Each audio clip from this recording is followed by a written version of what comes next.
안녕하세요. 21년 2차 형법 해설 강의 해보겠습니다. 근데 좀 문제가 어렵네요. 많이 이제 난이도가 올라가고 이제 필수 시대에 들어가기 전에 이제 한번 예상했던 바이지만 어려워졌죠. 자, 근데 우리는 선택 과목이고, 근데 선택 과목 입장에서는 많이 못하죠, 사실. 근데 좀 난이도 너무 많이 올린 것 같아요. 근데 앞으로는 필수 시험은 이렇게 될 거예요, 그렇죠? 또 이렇게 돼야 되고, 자, 그래서 단순 암기하는 형법은 결국 수사를 할 수 없어요, 그렇죠? 형법을 정확히 알아야 되니까. 자, 이제 시작해 보겠습니다. 죄형 법정주의 적절하지 않은 거. 그러면 자, 1번은 뭐냐면 포괄위임 입법 금지 원칙 위반이냐, 이게 이제 문제죠. 근데 여러분, 제가 그때 설명할 때 뭐랬어요? 모든 판례를 외울 수는 없으니까. 자, 여러분, 우리가 하위법에 위임을 할 땐 그 범위를 정해서 줘야 돼요. 포괄위임 입법 금지는 원초로 거의 없다, 현실에서. 그렇죠? 제가 그래서 몇 가지만 빼고는 나머지는 그냥 포괄위임 입법 금지 위반 아니다 이렇게 외우시라 했잖아요. 그렇죠? 그래서 요거 같은 거 포괄위임 입법 금지 원칙 반한다 그럼 틀렸어요. 자, 그렇게 외우시면 돼요. 뭐 다 외울 필요 없어요. 이런 거 같고. 2번, 이거 명확성 원칙 위반이냐? 제가 뭐라 했어요? 법은 대부분 명확하다 했잖아요. 명확하지 않은 거 몇 개 외우고 나머지 다 명확하다 이렇게 하면 돼요. 공부할 때도. 그래서 이거 명확성 원칙 반한다면 틀린 거예요, 이거는. 자, 3번. 자, 경력에 관한 사실 이렇게 됐어요. 허위 사실 공표죄, 경력 등에 관한 사실 이렇게 됐어요. 그럼 경력이 뭐냐? 그럼 이 사람이 지나온 과정이라든가 그 법에 보면 이런 그 기록 이런 걸 얘기하는 건데, 어떤 단체가 특정 후보자를 추천했는지 여부, 이거는 경력에 들어가지 않죠. 그렇죠? 이렇게 보세요. 그래서 죄형 법정 그렇게 해당한다고 해석하는 건 죄형 원칙 반하고, 그다음에 4번 그 도로법에서 2회 이상 위반한, 뭐 음주운전을 2회 이상 위반한 자, 그러면 이제 도로법이 개정되면서 그 전에 음주운전 했고, 그다음에 신법으로 또 음주운전 한 거예요. 그럼 이 구 전과도 그거 들어갈 거냐? 법조문이 뭐라 했어요? 그냥 2회 이상 음주운전한 이렇게 돼 있으니까, 그렇죠? 이건 들어간다 안 들어간다? 들어갑니다. 그래서 그 44조 1항 또는 2항을 2회 이상 위반한 사람은 시행되기 이전에 위반한 전과도 포함된다 안 된다? 된다. 이렇게 해석해야 되죠. 답은 몇 번이에요? 1번. 이런 거는 사실 어떻게 보면 죄형 법정주의 문제에서 가장 중요한 건 뭐예요? 법조문을 지켜라 이거죠. 법조문을 지켜라. 근데 우리는 그냥 무조건 외우는데, 그러니까 법조문을 보고 자꾸 생각하셔야 돼요. 그러면은 훨씬 쉽게 접근할 수 있습니다. 자, 2번. 다음 사례에 대한 설명으로 가장 적절하지 않은 거. 시간 엄청 쫓겼을 것 같아요, 수험생들. 갑은 상해의 의사로, 을은 폭행의 의사로 상호 의사 연락 없이, 이게 중요하죠. 동시범이란 뜻이죠. 같은 날 같은 장소에서 30분간 간격으로 A를 때렸고, 이로 인하여 A에게 상해의 결과가 발생하였다. 그러나 A의 상해의 결과가 갑의 행위인지 을의 행위인지 밝히지 않았다. 결국 뭐예요? 동시범 묻겠다 이거 아니에요. 그렇죠? 그래서 1번, 이는 동시범의 문제로서, 맞죠? 의사 연락 없으니까. 그래서 19조가 아닌 263조가 적용돼야 된다. 왜요? 자, 우리가 동시범에서는 동시범하고 공동정범의 차이는 뭐라 그랬어요? 제가 의사 연락이 있으면 공동정범, 간호사가 연락하면 동시범, 이런 식으로 얘기했어요. 의사 연락이 없는 거 외워두시고, 그럼 이걸 구별하는 실익은 왜 있다 그랬어요? 인과관계 입증에서 차이가 있다 그랬어요. 인과관계 입증. 공동정범은 어떻게 따져? 전체로 따지는 거예요. 전체로. 전체 행위로 결과 나오면 다 책임지는 거예요. 동시범은 뭐예요? 의사 연락이 없으니까 각자 따지는 겁니다. 그럼 각자 따지면 나온 대로 하면 돼요. 근데 인과관계 입증 안 될 때 어떻게 할 거냐? 그러면 19조가 있고 263조가 있어요. 19조는 원인된 행위가 판명 안 되면 미수로 갑니다. 263조는 공동정범으로 처리하죠. 요거와 똑같이 처리한다 이거야, 지금. 그럼 어떻게 구별해? 이건 상해의 결과가 나온 때가 돼요. 상해의 결과. 그렇죠? 그럼 지금 뭐예요? 여기는 상해죄뿐만 아니라 상해치사죄, 폭행치사죄도 적용됩니다. 맞죠? 사망의 결과가 나온 경우도 돼요. 폭행치상만 되는 게 아니라. 그럼 이게 지금 뭐냐면 동시범이죠. 동시범이고 무슨 죄가 저질렀냐면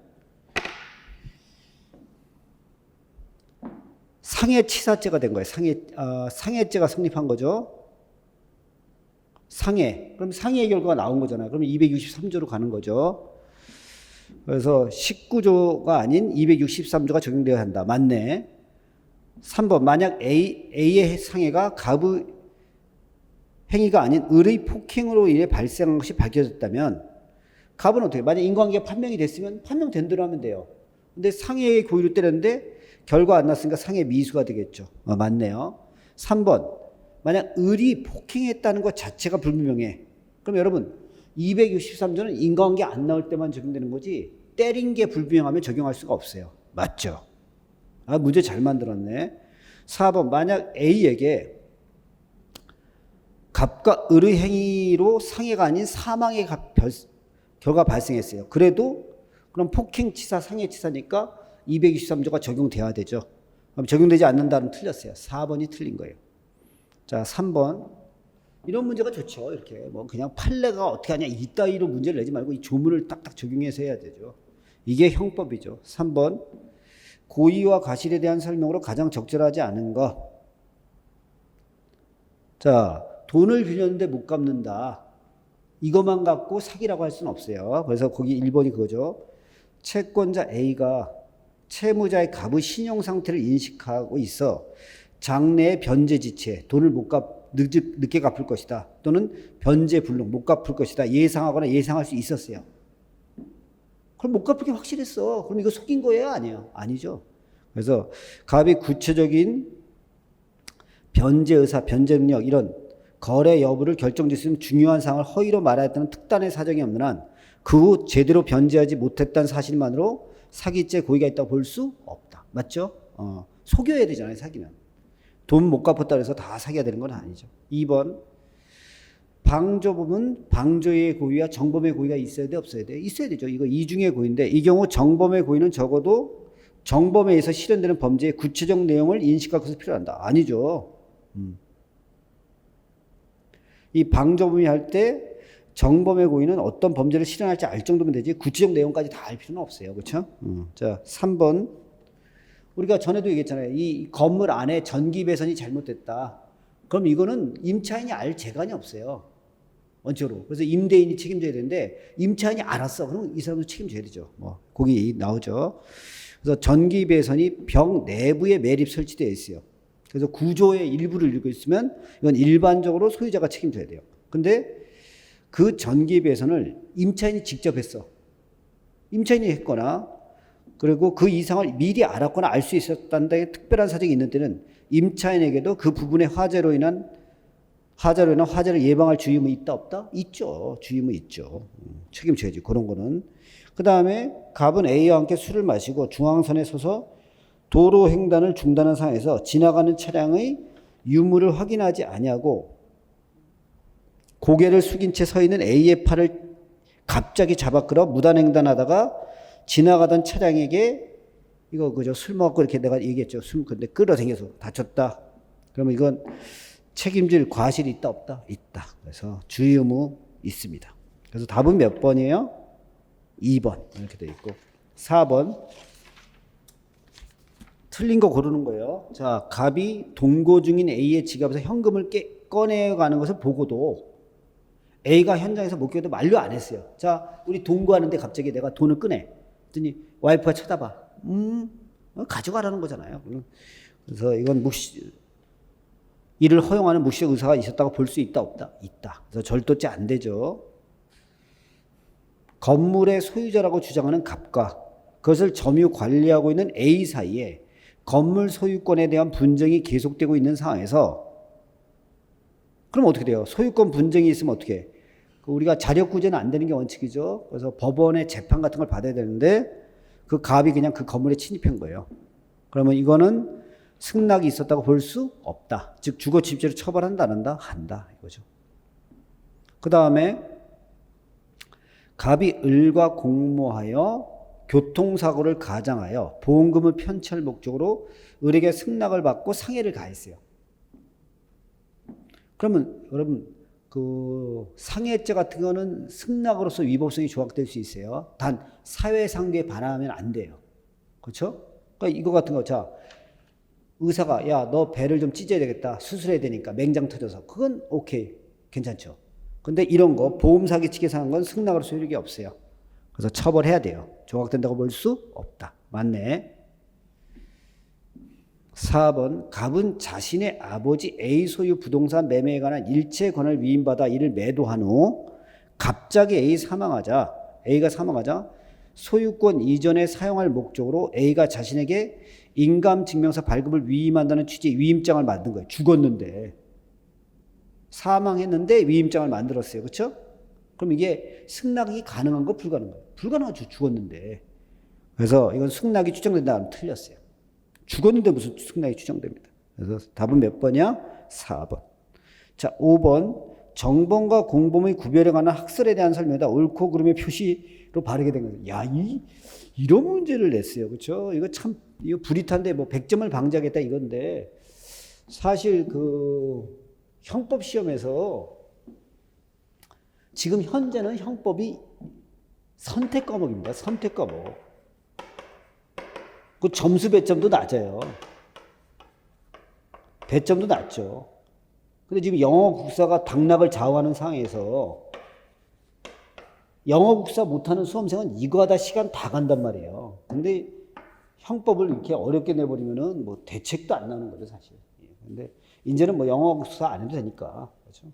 그러니까 이런 문제가 앞으로 필수 과목에 나와줘야 되죠. 자, 정범과 공범의 구별 기준에 대해서 학설 뭐 별로 어려운 게 없는 게, 자, 처음에 게 뭐냐면, 형식적 객관설.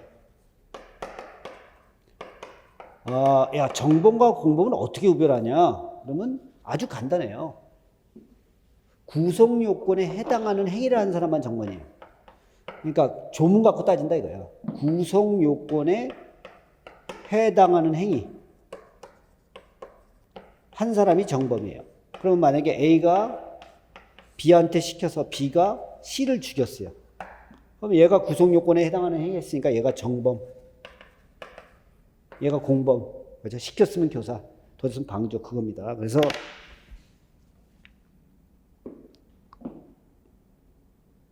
그러면 자, 형식적 객관설에 의하면 간접정범. 간접정범은 어떻게 하는 거예요? 자, A가 B를 이용해서 B의 생각을 완전히 지배해갖고 생각을 완전히 지배해서 C를 죽이게 하는 거예요. 그럼 잘 보세요. 이게 간접정범이에요. 그럼 보세요. 구성요건에 해당하는 행위를 한 사람은 B예요. B. 그럼 간접정범이 정범이 될 수가 없죠. 그래서 간접정범을 정범으로 인정하기 어렵다. 맞죠? 2번. 자, 제한적 정범 개념이 똑같아요. 제한적 정범 개념이 여기는 구성요건에 해당하는 사람. 자, 그러면 A가 B를 도와줘서 B가 살인했어요. 그러면 얘만 정범이라는 거예요. 얘만. 다 정범이 아니라 얘만. 이걸 제한적 정범 개념이라고 해요. 그럼 원래는 얘만 정범으로 처벌해야 돼요. 근데 교사라는 애가 있잖아요. 얘 교사. 그럼 원래는 구성 요건에 해당하는 사람만 정범이에요. 근데 얘는 그럼 처벌하면 안 돼. 왜? 얘는 사람을 살해한 게 아니라 살해한 걸 시킨 놈이거든. 그럼 처벌 못 하는데 공범 규정 만들어서 처벌하는 거예요. 공범 규정 만들어서. 그럼 공범 규정은 원래는 처벌할 수 없는 사람을 처벌을 늘린 거지. 그래서 형벌 확장 사유가 되는 거예요. 그래서 니은 스스로 구성 요건상의 정형적 행위를 한 자만을 정범으로 이해하는 제한적 정범 개념에 따르면 31조, 32조 이런 거 공범 같은 거 규정 형벌 확장 사유예요. 맞네요. 그래서 정범 외에 특별히 공범의 처벌을 인정하는 규정이다. 맞습니다. 디귿. 자, 의사설이에요. 의사설. 자기의 범죄를 했으면 자기의 범죄. 그러면 이게 정범. 타인의 범죄를 했으면 공범 이렇게 보는 거야. 이 사람의 의사를 갖고 자기의 범죄를 했다. 그럼 정범 이렇게 보는 거예요. 그렇죠? 그럼 잘 보세요. 청부살인업자. 청부살인업자는 자기 거 한 거에 남을 위해서 해준 거예요. 남의 거 이렇게 된 거예요. 그러면 청부살인업자가 살인했잖아요. 살인했더라도 어떻게 돼요? 의사설에 의하면 타인의 범죄를 해준 거기 때문에 이건 공범밖에 될 수가 없어요. 그래서 이게 흠결이 있는 학설이죠. 그렇죠? 그래서 청부살인업자는 타인을 위해서 했기 때문에 항상 정범이 된다 그러면 틀렸어요. 공범이 되죠. 항상 공범이 돼요. 그 다음에 리을이 이익설이에요. 이익설은 뭐냐면 자기의 이익을 위해서 했느냐, 자기의 이익을 위해서 했느냐, 타인의 이익을 위해서 했느냐에 따라서 정범법은 나는 거예요. 자기의 이익을 위해서 했으면 정범, 타인의 이익을 위해서 했으면 공범 이렇게 보는 거예요. 그러면 제3자를 위하여 강도범행 했어요. 제3자. 그럼 자기를 위해서 한 거야? 타인을 위해서? 타인을 했으니까 공범이 되겠죠. 맞네요. 공범이 된다. 행위지배설. 행위지배설은 뭐예요? 사태 핵심 현상을 장악주동 지배하는 자. 그렇죠? 그렇죠? 그 사람이 정범이라고 보는 거예요. 그럼 어떻게? 타인의 행위를 우월적 의사로 지배한 거. 지배한 게 뭐예요? 간접정범이죠. 그래서 자신의 우월적 지혜에 이용하여 피이용자를 수중에 두고 도구처럼 의사를 조종했다. 그러면 이 사람이 행위 지배한 거잖아요. 그래서 정범이 된다 안 된다? 된다. 맞네요. 자, 다시 한번 어렵네요. 이런 거는 사실 이걸 경찰 지금 이 선택 과목에서 이걸 설명한다면 더 이상한 놈 아닐까요? 선택 과목에서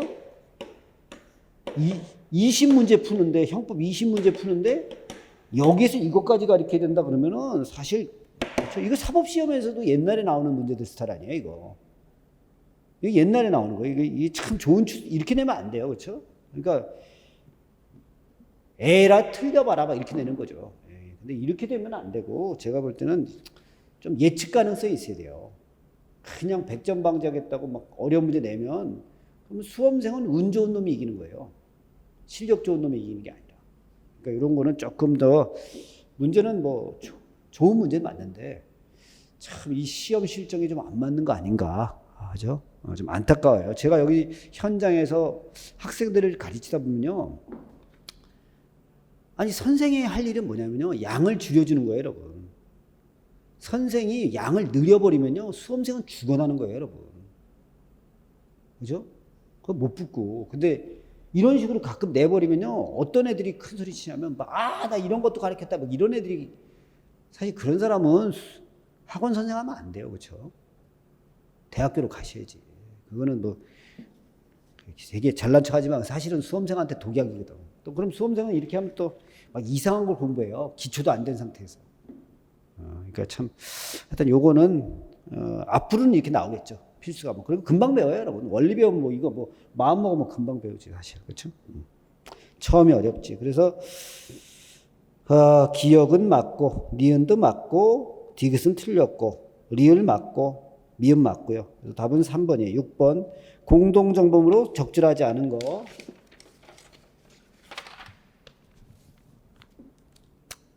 야, 문제가 이렇게 길어요. 와, 너무하네. 이렇게 되면 뭐 이 시간 안에 풀 수 있나요?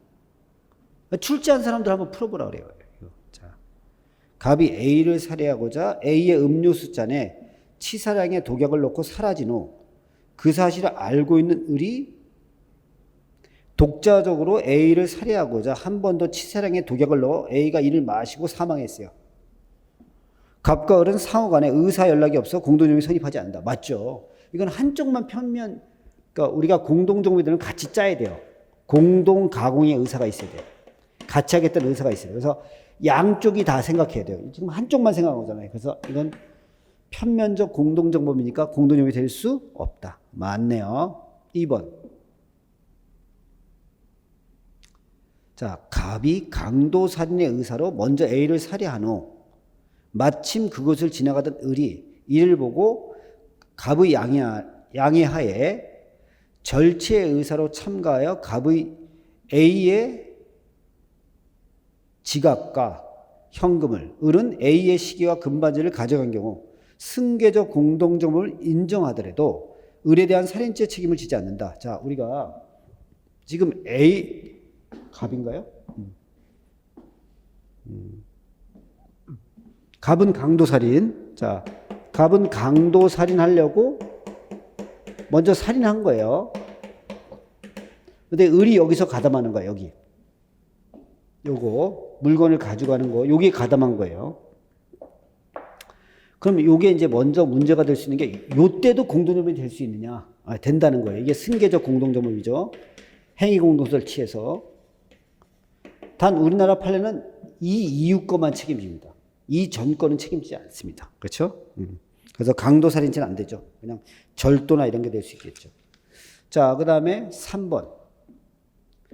행동대원 갑을 병은 조직의 두목으로부터 지시를 받고 상대 조직 행동대장 A를 살해하기로 공모하였으나 갑은 쇠파이프를 들고 차량에 탑승하던 중 사태의 심각성을 실감하고 범행에 휘말리기 싫어서 조용히 혼자 빠져나와 택시 타고 집으로 갔죠. 잘했죠?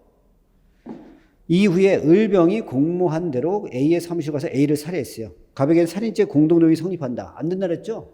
자, 공동정범이 이탈하면 어떻게? 실행에 착수 이전에 이탈하면 책임 안 져요. 이게 그거잖아요. 실행에 착수 이전에 아직 칼로 찌르기 전에 이탈했기 때문에 이건 공동정범의 책임이 성립하지 않습니다. 3번이 틀렸네.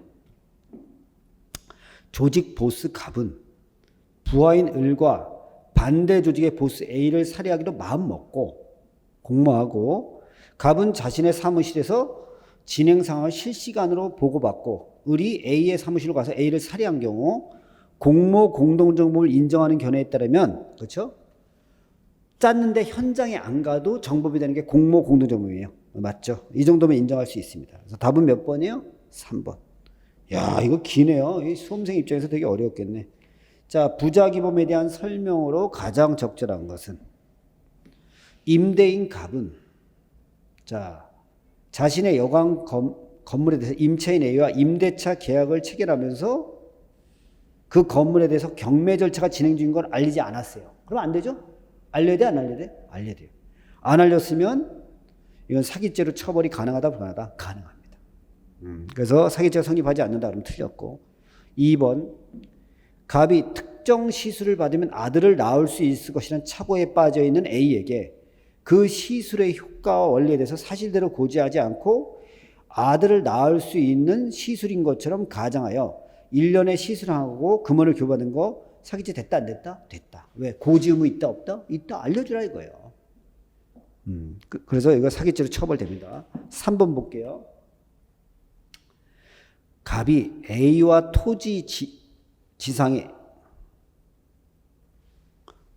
토지상에 창고를 신축하는 데 필요한 형틀 공사 계약을 체결한 후 그 공사를 완료했는데요. 공사 끝났어요.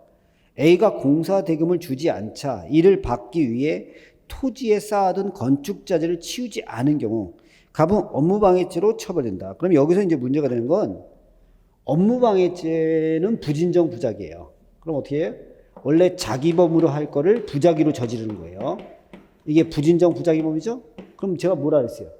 이때는 가만히 있는 게 부작위가 자기를 볼 만큼의 값어치성이 있어야 돼요. 동가치성. 그래서 동가치성이 있으려면 어떻게 돼요? 일단 보증인 의무가 있어야 돼요. 즉 자기 의무가 있어야 되고 행위 정의의 동가치성이 있어야 돼요. 가만히 있는 게 업무 위반으로 볼 정도야. 그럼 이거는 어떻게 된 거예요? 치우지 않고 있다 이거예요. 치우지 않고 있다. 이미 공사가 완료된데 치우지 않았다. 이것만 갖고 업무방해라고 보기는 어렵죠. 그래서 자기 범으로 보기 어려워요. 대등하게 볼 수가 없어요. 그래서 업무방해죄 처벌된다 안 된다? 안 됩니다. 그다음에 경찰 공무원인 갑이 지명 수배 중인 범인 A를 발견하고도 직무상 의무에 따른 적절한 조치를 취하지 않고 오히려 A를 도피하게 했어요. 그럼 뭐가 돼야 돼? 이거는 범인 도피죄가 되고 직무유기는 논하지 않습니다. 그렇죠? 자기범을 논할 때는 부작위는 논하지 않아요. 그래서 답은 몇 번이 좋겠어요? 2번. 8번. 형의 가중 감경에 대한 설명으로 옳지 않은 것은 모두 몇 개인가 이렇게 돼 있어요. 자, 1번 임의적 감경 사유가 존재하고 있고 법관이 이에 따라 징역에 대해서 법률상 감경. 자, 법률상 감경할 땐 2분의 1까지 끌어내리죠. 그러면 이거는 2분의 1 감경한다는 건 상한하고 하한을 같이 내려야 돼요. 그래서 하한만 끌어내는 거 안 돼요. 그래서 하한만 2분의 1 감경한다면 틀렸어요. 같이 끌어내지 상한 하한을. 그 다음에 경합범에 대해서 38조 1항 3호에서 징역형과 벌금을 병과했어요. 경합범은 원래 2종이면 병과하죠. 그래서 징역형에만 장량감경하고 벌금형에 장량감경 안 했어요. 왜? 병과할 때는 되죠. 병과할 때 일부는 장량감경하고 일부는 안 하는 거 그건 가능해요. 위법하다면 틀렸어요. 그 다음에 자 여러분 37조 후단의 경합범 임의적 감경이죠. 임의적 감면. 경합범에서 임의적 감면할 때도 이 감경할 땐 2분의 1로 해야 돼요. 2분의 1 밑으로 못 해요. 그래서 아까 보면 형을 감경할 때는 유기징역의 경우는 형계 2분의 1 미만으로도 할 수 있다. 아니죠. 이것도 법률상 감경이니까 똑같이 해야 된다 그랬어요. 이게 틀렸어요. 리을. 자, 이런 문제는 판례를 외우지 않고는 어떻게 맞춰요? 자, 절도죄로 3차례에 걸쳐 징역형을 선고받고 그 형의 집행을 종료한 후 누범 기간 내에 수회의 절도를 저지른 경우는 특가법 제5조의 4, 제5항 1호가 적용돼요. 그러니까 이게 뭐냐면 아예 구속요건이 있는 거야. 절도죄를 저지르고 몇 년 내에 다시 절도죄를 저지르면 뭐 10년 이상으로 때린다. 이렇게 돼 있는 거야, 이게. 이게 새로운 구속요건을 만든 거예요. 근데 이게 전에 범죄를 저질러서 누범에 해당해. 또 누범 가중할 수 있다, 없다? 있다. 왜? 이건 새로운 구속요건이니까. 그래서 별도로 형법 35조에 누범 가중한 형기 내에서 처단형을 정해야 돼, 안 정해야 돼? 정해야 돼. 아, 이건 구속요건이니까 해보세요. 살인죄. 그럼 살인죄 법정으로 때리고 이게 누범이면 누범에 의해서 장기 2배까지 가중하잖아요. 똑같은 거야. 새로운 구속요건이라는 거예요. 그러니까 여기 누범에 해당하면 또 여기서 장기 2배까지 가중할 수 있다. 이 얘기예요.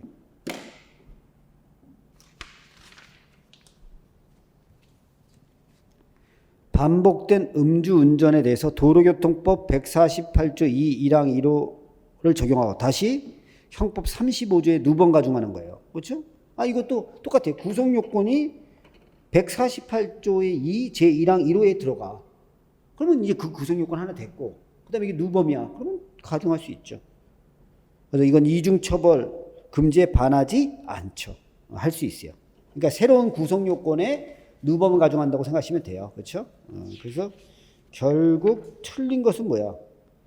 기역, 니은, 디귿, 리을, 가나다라. 4개네, 4개. 죄수. 9번 갑니다. 죄수. 수뢰후 부정처사죄. 이게 78내죠. 원래 수뢰후 부정처사죄는 말 그대로 하면 어떻게 돼요? 뇌물을 받고 수뢰후 부정한 행위를 해야 되잖아요. 부정처사, 부정한 일을 해야 돼. 근데 얘가 수뢰후 부정한 일을 하고도 사후에도 계속 받았어요. 그럼 이걸 포괄 묶어라. 포괄일죄. 그래서 거기서 중요한 건, 자, 셋째 줄 보세요.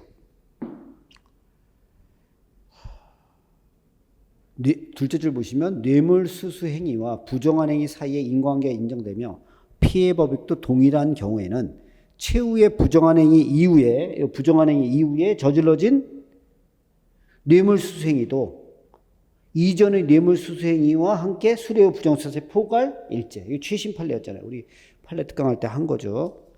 그 다음에 2번 같으면 이거는 되게 어려운데 제가 이게 옛날 판례인데 자, 강간할 목적으로 미성년자를 약취했어요. 그럼 특가법이 적용돼요. 그렇죠? 그 다음에 그 사람을 살해하면 성폭력법이 적용됩니다. 그래서 자 보세요.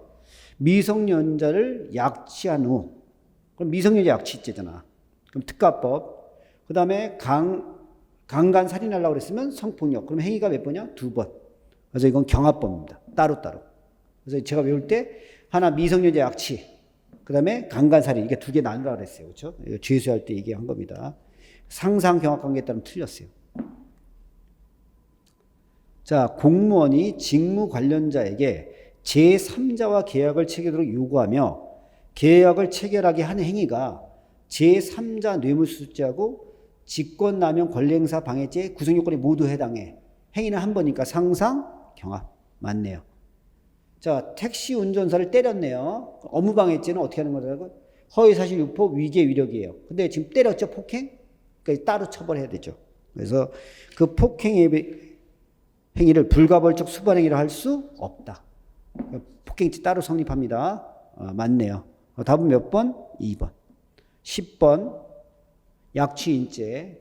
야, 문제 너무 기네요. 야, 이거 시간이 수험생 입장에서 진짜 피 말랐을 것 같은데. 이제 앞으로는 이제 이렇게 해야 돼요, 여러분. 그러니까 뭐 두 문자나 외우고 요령으로 하지 마시고 기본서를 튼튼히 하셔야 돼요, 그렇죠? 근데 옛날에야 뭐 영어 국사가 워낙 중요하니까 제가 뭐 그렇게 많이 안 했지만 지금부터는 기본서를 탄탄히 하시고 문제를 정확히 풀고, 그러니까 꼭 보면 다 문제를 외우려고 그러니까. 그럼 이런 문제들은 힘들어요, 여러분. 문제를 풀어야 된다니까. 자꾸 터득이 돼야 되죠. 자, 그래서 미성년의 자녀를 부모와 함께 동거하면서 보호 양육해오던 중 부모 일방이 어떤 폭행협박, 불법적인 사실상 힘 없이 자녀를 데리고 갔어요. 그래서 양육을 계속한 거예요.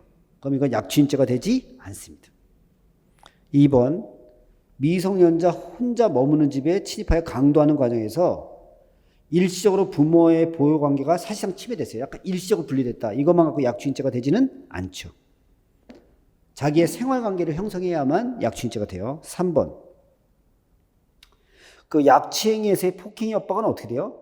상대방을 실력적 지배하에 둘 수 있으면 되고 반드시 억압할 정도의 힘을 요한다, 요하지 않는다? 요하지 않죠.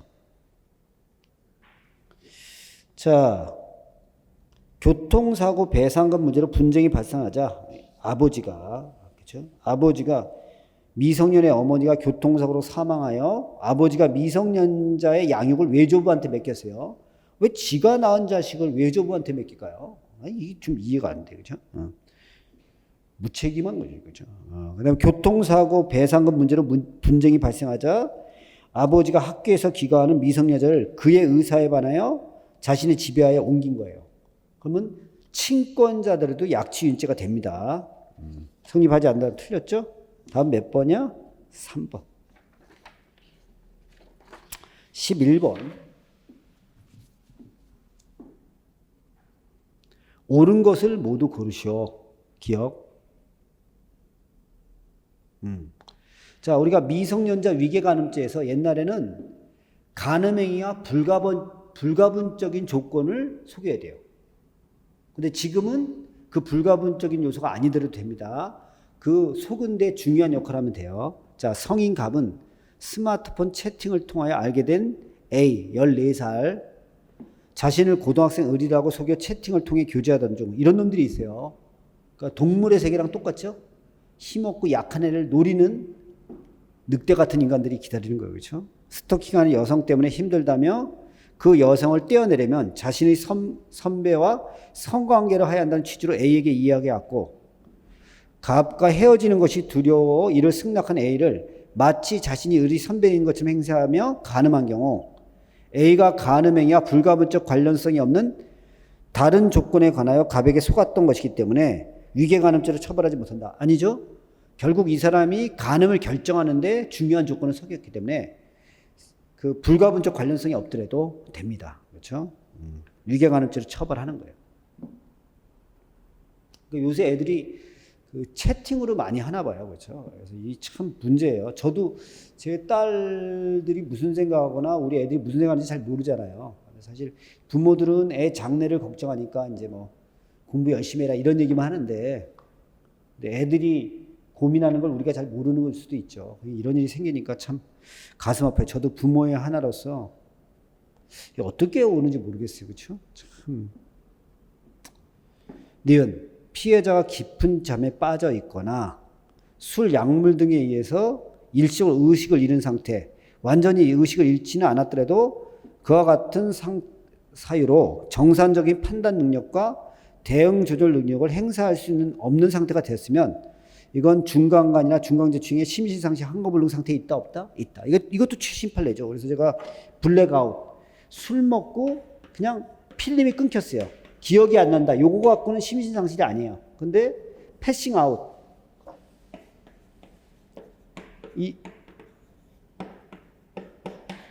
그래서 완전히 술을 먹어갖고 판단 능력이 떨어졌다. 그러면 이제 심신상실이 된다는 거예요.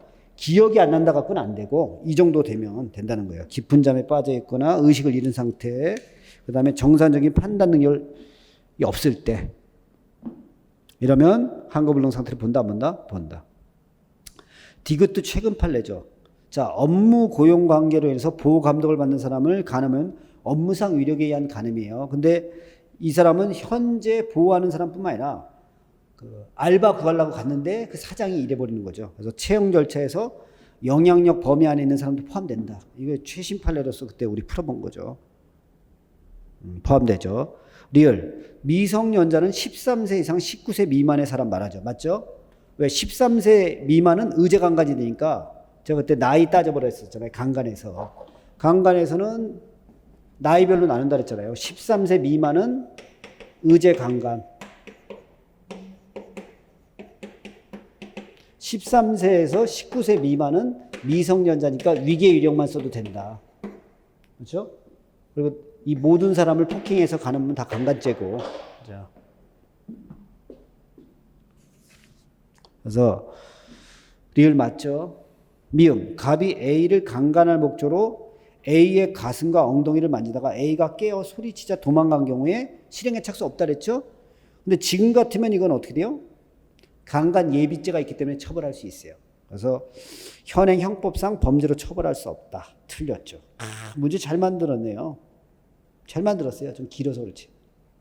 읽다가 쓰러지겠네요. 자, 그래서 나 다 알아가 맞는 겁니다. 그렇죠? 나 다 알아.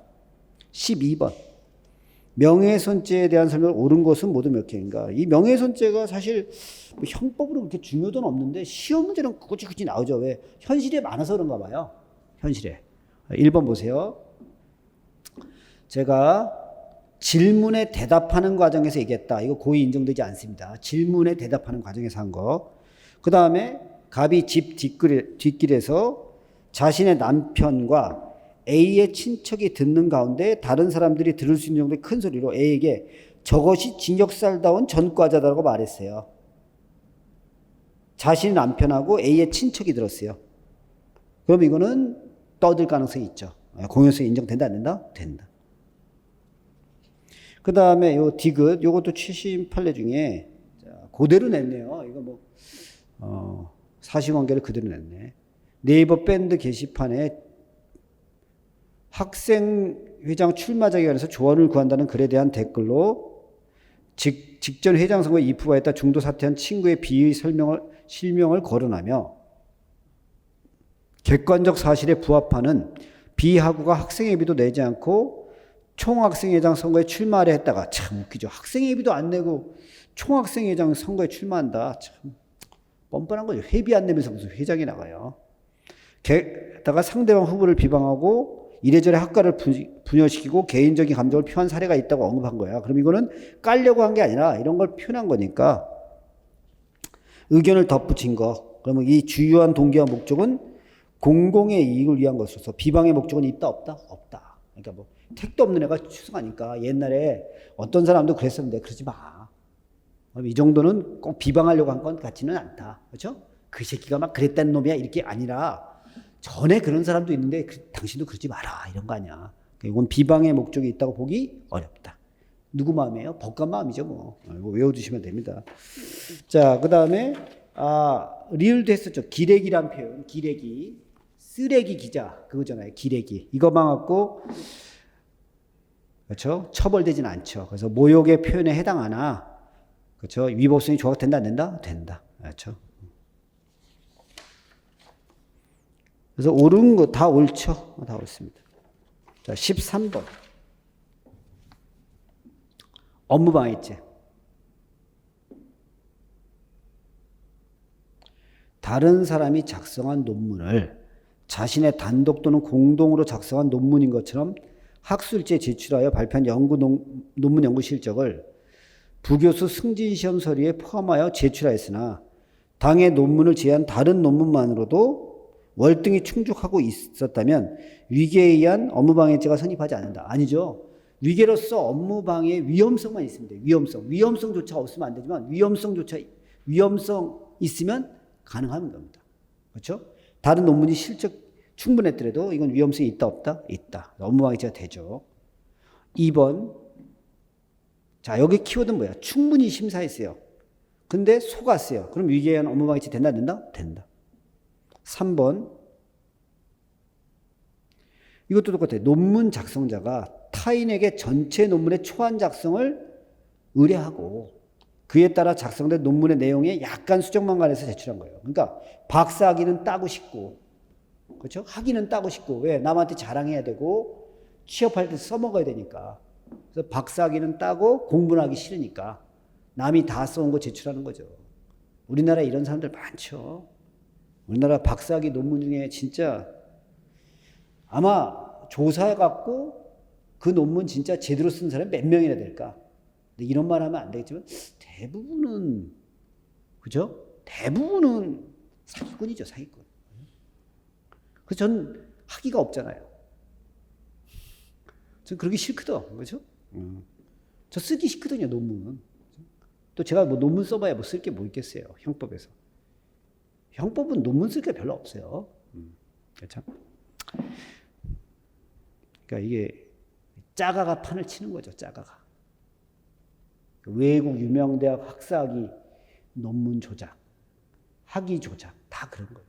또 사람들은 또 그런 데 혹하죠. 근데 저는 그런 데 혹하지 않아요. 왜? 관심이 없거든. 저는 그런 건 좀 좋은 것 같아요. 별로 외모에 별로 관심이 없다 보니까. 원래 속이는 놈하고 속는 놈은 비슷한 성향을 갖고 있어야 돼요. 자, 그래서 요거 업무방해죄 된다 안 된다? 된다. 이렇게 되고. 그 다음에 4번 같으면 제가 업무방해죄는 추상적 위험성이에요. 업무방해 위험성이 있으면 돼요. 근데 위험성조차 없어. 이거 업무방해죄 안 됩니다. 좀 아는 분이 문제를 냈네, 이거는. 자, 4번.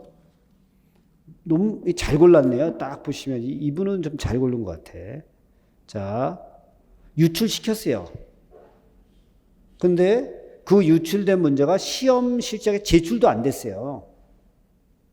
그럼 문제를 유출하게 되는데 이게 뭐 시험 출제되지도 않았고 전혀 가능성도 없어. 그럼 추상적인 위험성조차 없어. 그럼 업무방해죄가 성립하지 않는다. 맞네요. 답은 몇 번? 1번. 14번.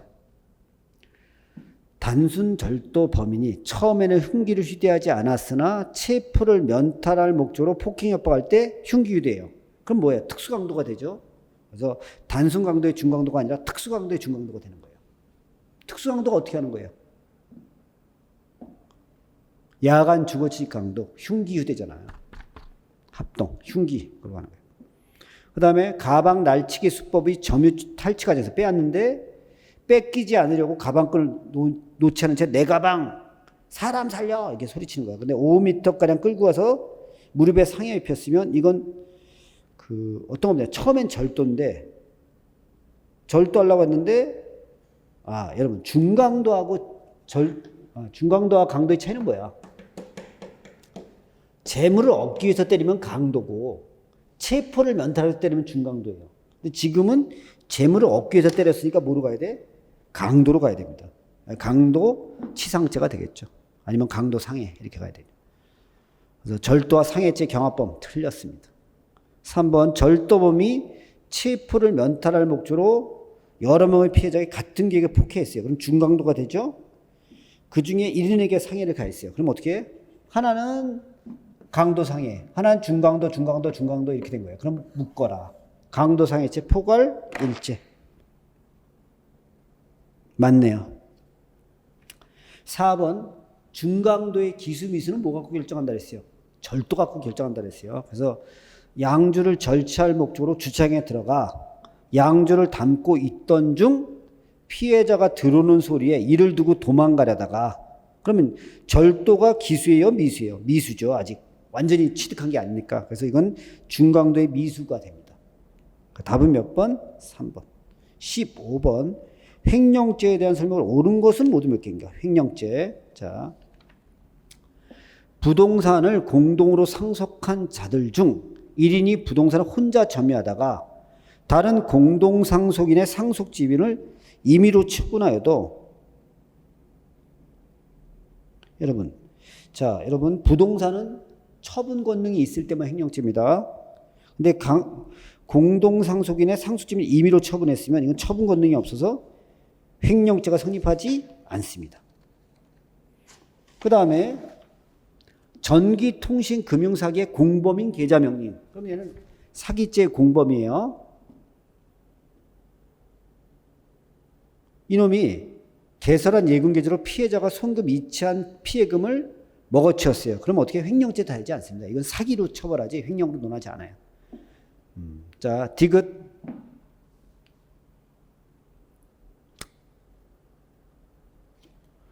초등학교에 정한 학교 발전기구로 기부한 금액은 관련 법령상 엄격히 제한된 용도 외에, 그렇죠? 엄격히 제한된 용도예요. 그렇죠? 학교 운영에 기속되어 법령에 정한 사용 목적으로만 사용돼야 되고 정해진 용도 외로 사용에는 원칙으로 횡령죄가 된다 안 된다? 된다. 원래 법에 정해진 용도로만 쓰는 거, 용도가 특정된 걸 다른 용도로 쓰면 횡령죄입니다. 자, 익명조합. 익명조합은 어네니머스죠? A, B 중에 A가 이름을 안 대는 거. 그럼 얘 거로 본다 그랬어요. 자, 그래서 영업자의 재산이 되므로 영업자가 소비에 따라 횡령죄가 성립하지 않는다. 맞네요. 네. 그래서 결국 옳은 것은 3개예요. 넘어가 16번. 적절하지 않은 거, 배임죄에 대해서. 회사의 이사죠. 이건 타인의 사무처리자 맞습니다. 그 다음에 회사 자금을 대여했는데 회사에 손해가 발생하는 걸 충분히 알면서 대여했다. 그럼 이거는 배임죄가 된다 안 된다? 된다. 담보도 안 잡고. 그럼 당연히 배임죄죠. 그 다음에 3번. 배임죄가 고의가 있으려면 고의가 있어야 되고 이때 미필적 인식으로 된다. 맞죠? 미필적 고의도 고의예요. 그 다음에 자, 그 셋째 줄은 금융기관의 임직원. 금융기관의 임직원은 금융기관을 위해서 일하는 사람이지 예금주를 위해서 일하는 사람이 아니에요. 그래서 예금주와의 사이에서 그의 재산 관리에 관한 사무를 처리하는 지혜에 있다고 할 수 없다. 맞네요. 4번. 배임죄에서 제일 많이 나는 게 뭐예요? 적법한 대리권이 꼭 있을 필요 없습니다. 4번 틀렸네요. 17번. 자, 권리행사 방해죄는 뭐예요? 타인의 점유 또는 권리의 목적이 된 자기 물건이어야 돼. 타인의 점유. 이 점유는 보호할 가치가 있어야 돼요. 첫 번째, 무효인 경매에서 경매 목적물 경락받은 사람. 이 사람도 점유는 보호할 가치 있는 점유에 들어갑니다. 맞죠? 1번 맞고. 회사 대표이사가 회사 물건을 가져오면 이건 자기 물건으로 봐줘요. 3번. 개설 자격이 없는 의료기관을 개설하여 의료법을 위반한 병원의 요양급여 비용 청구는 강제집행 면탈죄 객체가 되지 않아요. 뭐냐면 강제집행 면탈죄가 되려면 강제집행의 대상이 될 수 있어야 돼요. 근데 지금 비의료인이 의료기관 개설해서 국민건강보험 신청하는 거잖아요. 보험금 신청하는 거죠? 이건 받을 수 없는 돈이에요. 받을 수 없는 돈이니까 이건 강제집행 대상도 안 돼요. 객체가 된다면 틀렸다. 자, 계약 명의신탁. 제가 명의신탁 할 때, 계약 명의신탁 할 때 뭐라 했어요? 신탁자께 아니다 이렇게 외우라 했잖아요. 제가 계약 명의신탁은 신탁자께 아니다 이렇게 외우라 했어요. 그렇죠? 외워두시면 돼요. 그래서 여기서 보시면 결국 계약 명의 신탁된 부동산은 신탁자에 대한 강제 집행 대상이 될 수 없죠. 왜? 신탁자 게 아니니까. 여기 외우더라 그랬잖아요. 18번. 적절하지 않은 것은 1번 갑이 콘도미니엄 모임인 A시설 운영회의 대표로 선출된 후 A위원회가 대표성을 갖춘 단체라는 외형을 작출할 목적으로 행정령 본투에 A위원회의 한자와 한글지기를 날인한 다음 인감증명서 중앙에 있는 용도란의 부분에 이를 오려 붙이는 방법으로 인감증명서 항을 유지하고 이를 휴대전화로 촬영한 사진 파일을 입주민이 참여한 메신지 단체 대학반에 게시한 거. 근데 이거는 딱 원래 공문서 위조죄가 되려면요 진정한 문서로 오인할 정도 돼야 돼요. 이 정도는 안 된다는 거예요. 그래서 성립하지 않는다. 2번. 자, 원본이 중요한 문서에서 원본을 허락 없이 복사해서 쓰면 사문서 위조죄가 된다 했어요. 그래서 경유준표 원본을 복사해서 쓴 거. 사문서 위조 동행사가 된다? 된다? 3번. 사문서 위조죄가 성립한다 이렇게 돼 있죠. 사문서 위조는 그러니까 우리가 문서죄가 나오면 권한이 있는지 없는지 꼭 확인해야 돼요. 죄명부터 보고하셔야 돼요. 사문서 위조죄가 성립한다. 한번 볼까요? 법무사 갑이 위임인 A가 문서 명의자로부터 문서 작성 권한을 위임받지 않았음을 알면서도 문서를 작성해 준 거예요. 그럼 권한 없는 자라는 걸 알고 작성했으니까 사문서 위조가 돼야 되죠. 4번. 이건 공문서 위조죄의 간접정범이에요. 공문서 위조죄는 권한 없는 자가 작성해야 돼. 근데 한번 볼까요? 공무원 아닌 갑이 관공서에 허위 내용의 증명원을 제출하여 그 내용이 허위 인정을 모르는 담당 공무원 A로부터 그 증명원의 내용과 같은 증명서를 발급받았어요. 그러면 담당 공무원이 발급했잖아요. 얘는 권한이 있다 없다? 있으니까 공문서 위조죄가 될 수 없죠. 4번이 답입니다. 많이 풀어봐갖고. 그 다음에 19번. 적절치 않은 것은. 자, 직무 관련성이 있는지 없는지 이런 건 우리가 딱 모른다 그랬잖아요. 그래서 판례를 외워두셔야 된다 했어요. 그래서 여기 보시면 구해양수안부 해안정책과 소속 공무원이 중국 국적 선사의 선박 운행허가. 이거는 직무 관련성 없다 그랬어요. 판례가. 국회의원이 대한치과의사협회로부터 요청받은 재료를 제공하고 대가로서 후원금 받았어요. 1,000만 원. 직무 관련성이 있겠어요? 없겠어요? 있죠. 이거 차고도 넘치죠. 3번. 공무원 어촌계장이 선물 받을 명단을 보내 자신의 이름으로 새우젓을 보낸 거예요. 뇌물죄 된다 안 된다? 된다. 4번. 사교적 의뢰 형식을 받아서 금품을 주고받은 것이 개인적 친분 관계에서 교분상의 필요에 의한 것이라고 명백히 인정될 수 있어요. 그러니까 내 친구가 공무원이에요. 내 친구가 한번 보세요. 내 친구가 내 친구가 결혼했다는 건 안 되죠. 내 친구 딸이 오늘 결혼했는데 제가 오늘 갔다 왔거든요. 밥도 못 먹고 왔어요.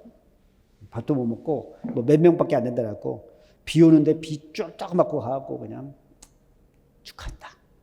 그냥 나와서 여기 왔어요. 비 쫄딱 맞고. 제가 오면서 뭐 하는 짓인가 그렇죠? 이 친구한테 화난 게 아니라 딸한테도 화난 게 아니에요. 이렇게 하면 안 된다 이거죠. 제 얘기는. 자, 그래서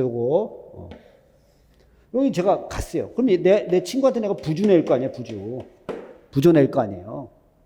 이거 뭐 내가 직무 관련성이 있어요? 없죠. 사교적 의뢰. 근데 내가 만약에 이 친구가 만약에 옛날 조금 알았는데 무슨 갑자기 잘 몰라. 그렇게 친한 사이도 아니야. 근데 갑자기 내 딸 결혼해. 근데 얘가 내 세무 조사를 하고 있어. 내가 돈 줬다 그러면 직무 관련성이 있죠. 그래서 친분 관계가 확실하다. 그럼 이건 뇌물죄가 안 되겠죠. 20번. 1번. 이것도 최신 판례예요. 갑은 평소 집에서 심한 고소와 욕설 등으로 이웃 주민으로부터 수위에 걸쳐 112 신고 받았고 한밤중에 소란스러워서 잠을 이룰 수 없다는 112 신고 받고 출동한 경찰관이 전기 차단기 내리자 식칼을 들고 나온 거예요. 그럼 이건 정당한 행위로 봅니다. 판례가. 아니 이 정도는 해야 되지. 그렇죠? 그래서 특수공무집행방해죄가 성립하죠. 그럼 어떻게 해요? 계속 밖에 서 있어야 돼 경찰이? 자 이렇게. 그 다음에 2번 국립대학교 전임교원 공채심사위원장인 학과장 갑이 지원자 A의 부탁을 받고 이미 접수가 마감된 학회에 A의 논문이 게재되도록 돕고 연구 실적 기준을 강화하자고 제안한 경우에는 이 정도 갖고는 위계한 공부방해죄를 보지 않습니다. 그렇죠? 이 정도는 논문 게재 도와주고, 그렇죠? 이런 거는 이 정도는 공부방해라 볼 수 없다. 3번.